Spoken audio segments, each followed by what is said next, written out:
Hello everyone and Happy New Year. I just wanted to talk a little bit about last night's announcement from the Prime Minister that we're going into full national lockdown, including the schools closing.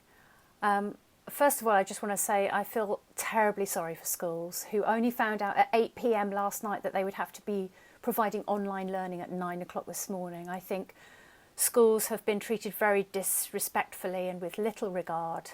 And thereby children and young people also have not been treated well by making a decision such late in the day that could have been made before Christmas.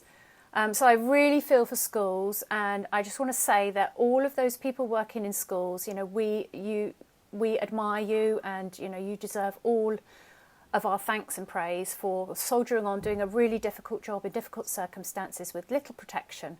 And having to, immediately switch over to providing an online education for all pupils, I know is super difficult. And, I think everybody appreciates the work that's going on in schools right now.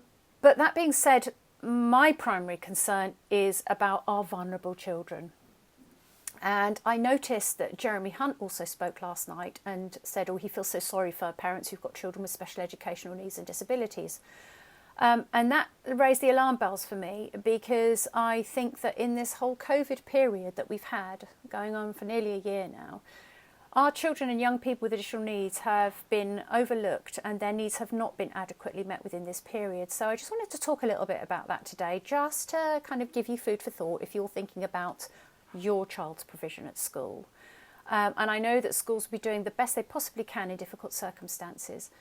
Now, if your child has an education, health and care plan, then the local authority has an absolute duty to provide the provision that's set out within that plan. So last year we had the Coronavirus Act that amended that to the local authority must make reasonable endeavours. That came to an end on the 31st of July this year, which means that we are back with the full force of the Children and Families Act. So if your child has an education, health and care plan, the local authority has an absolute legal duty to provide what is set out in that plan. So you have that protection. But I'm also thinking about children and young people who have special educational or additional needs who do not have an education, health and care plan. And again, I've been checking back through the Children's and Families Act, and according to Section 37 of the Children and Families Act, children with education, health and care plans obviously are still prioritised.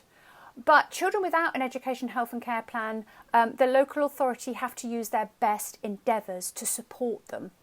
And this is set out within Section 66 of the Children and Families Act. So it does actually set out in law that the local authority must provide for a child who has an education, health and care plan, must provide the needs set out in that plan, and they must provide their best endeavours to secure provision for children who have special educational needs and disabilities or additional needs without an education, health and care plan. Obviously, this puts a lot of families in a difficult position because it means that having to go and have a conversation with schools, and I know that schools are going to, obviously they're stretched to breaking point. And I totally understand that.